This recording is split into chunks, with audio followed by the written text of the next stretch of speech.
Si gemas Aminah jadi koki, Aurel ajak sang anak masak pancake. Meski belum genap berusia 2 tahun, Aminah sudah mulai diajarkan memasak. Lengkap mengenakan baju dan topi putih khas seorang koki, Aminah dibantu Atta dan Aurel mengolah menu pancake. Tak lupa pula, kedua tangan kecil Aminah juga nampak memegangi spatula bak koki sesungguhnya. Aurel pun telah menyiapkan kompor, teflon, spatula, dan beberapa bahan untuk membuat pancake. Aminah yang berdiri di atas kursi lantas diminta Aurel untuk menyapa penontonnya di YouTube. Bayi 1 tahun yang akan segera memiliki adik itu pun begitu antusias dan mengucapkan kata yang diminta sang mama dengan sangat kencang.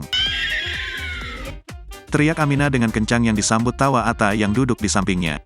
Setelahnya ibu dan anak itu pun langsung mengolah bahan pancake dibantu Atta Halilintar. Kegiatan keluarga kecil Atta Halilintar itu tampak begitu menyenangkan. Aksi Aminah pun tak luput dari pujian warganet yang menyebutnya anak pintar, cantik, dan menggemaskan.